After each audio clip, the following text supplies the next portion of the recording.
2025 is sort of off to a rough start at the movies for me. Not that I've hated everything that I've watched. There have just been a couple of things that I'm really looking forward to that don't reach the level I'm expecting of them. And maybe that's a me thing. But if you've seen Parasite, I think, if you're anything like me, you would have expected Mickey 17 to be just a bit better. Hey guys, we finally got a chance to watch Mickey 17, and I've got some thoughts. Also, if you watched the last episode, we mentioned we were going to do a review on The Monkey, and then we didn't. Well, we did. It's not a lie. We did record an entire review, and then the files were corrupted, so I just lost that episode. I lost all of those really, really interesting thoughts. They probably weren't that interesting, but we had a good conversation, me and Alex, last time talking about The Monkey. So if you stick around till the end of this review for Mickey 17, I'll throw in a few of our thoughts from that deleted episode. That's definitely not my fault. It's a possessed monkey. Let's start with Mickey, though. I'm kind of disappointed, not at the movie, but at the movie's reception. I'm also disappointed with the movie. So for those who don't know anything about Mickey 17, this is adapted from a novel called Mickey 7. The director is Bong Joon-ho, who obviously won a bunch of awards for Parasite just a few years back. That's like one of my favorite modern original films. I think it's fantastic, and it really built me up to be excited for this one. I'm a big fan of Bong Joon-ho. Even like Snowpiercer and a few of his other films have like really, really affected me. And so I was going into this one expecting something just a little bit more, and I walked out having had a good time for the most part. I think it's solid. Just for some background here, this was made for a $140 million budget. It's been delayed multiple times. This movie was supposed to come out a while ago. There have been some murmurs, some rumors that test screenings weren't going well. Now the movie's out. Folks mostly like it. For the most part, reviews are solid. They're decent. They're okay. But it's just not making a ton of money. Some reports are saying that this could lose Warner Brothers up to $100 million. What's the movie about?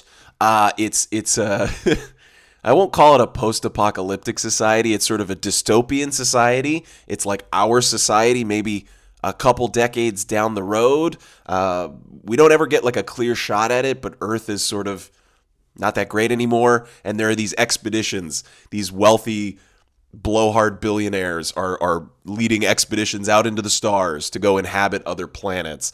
And Mickey, this guy who's kind of down on his luck, sort of unknowingly signs up for the expendable program, where you go out, you do all the hard jobs, the dangerous jobs, and if you die, it doesn't matter because they can just print you out and upload your memories to a new body. And again, if you know Bong Joon-ho's work, all of that sort of plays into his strengths. You've got a story that's largely about class struggle, the division of classes, and sort of the failure of our society to put those with less money at equal footing with people who have more money. This movie, in theory, should be sort of a middle ground between Parasite, which is a total class study, and Snowpiercer, which is also a class study, but placed in sort of the genre trappings. Mickey goes on this journey of self-discovery when he accidentally survives one of his missions, and they print out another copy of him before he's dead. So there's two Mickeys, there's multiples, and this society, this culture,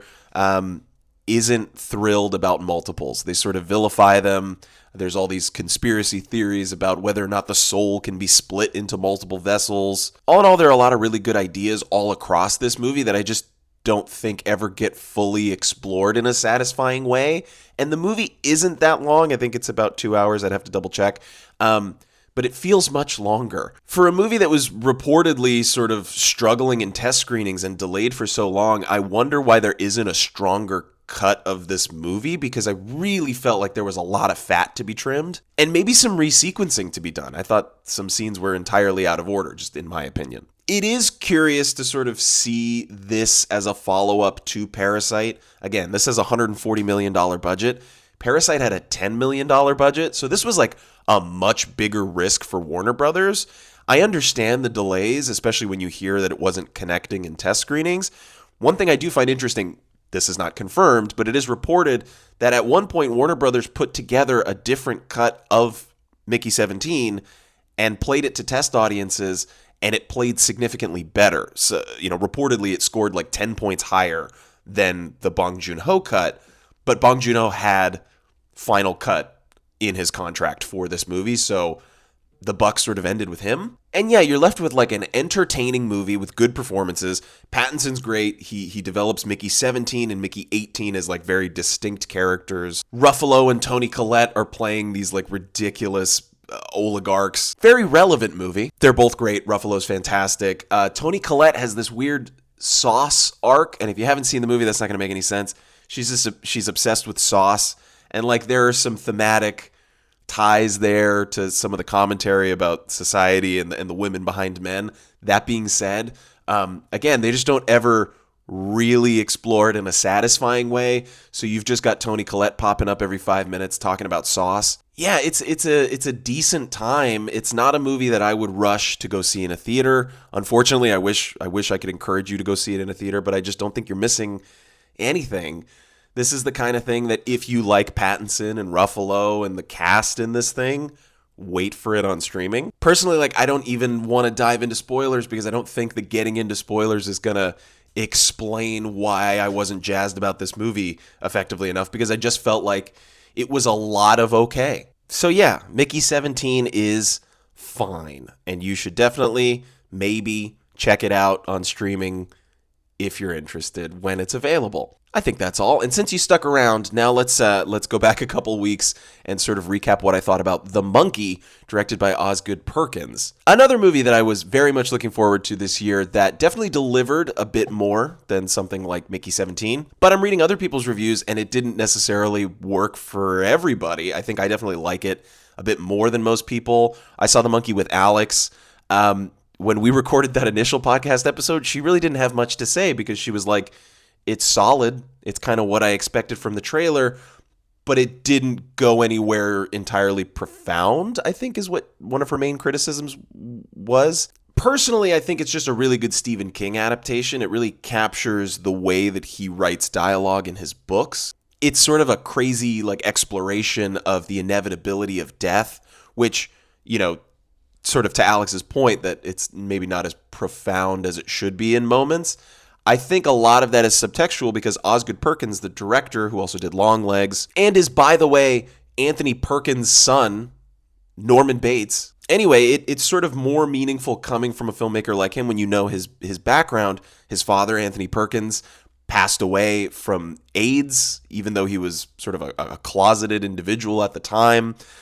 His mom died in the 9/11 attacks. And so you've got a filmmaker with a sort of cheeky sense of humor and horror sensibilities telling a story about how inevitable death is and how you can't control it. And yeah, the whole thing is told through the story of these two twin brothers who discover their father's wind-up monkey when they're kids and realize that every time someone turns the key, someone dies. A really good cast in that movie. Tatiana Maslany plays their mom. She's fantastic. Theo James plays the two kids when they're older. He plays both siblings, both twins.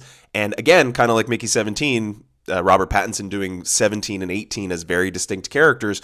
Theo James gives you two completely different characters that just happen to have the same face, and it's really compelling. Comparatively, I think it was made for like a $10 million budget, and it's got this sort of zany Looney Tunes energy to it. The violence is like over the top and so insanely gory that it's not even trying to be grounded. I can't even imagine people who struggle with gore struggling with The Monkey because it's so cartoony. Even Alex mentioned that in the episode that we recorded, that she doesn't like gore and blood and guts.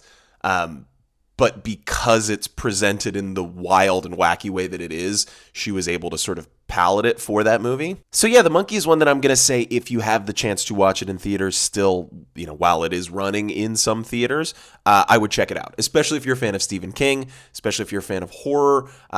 It's been out for a couple weeks now, so if you've been holding off, maybe considering it, I'd check this one out. I think it's a fun date night, but I'm a little fucked up in the head, so. That's all I got. We'll be back soon, either next week or the week after. In the next couple of weeks, we've got our review coming for the live-action remake of Snow White, which I'm not super looking forward to.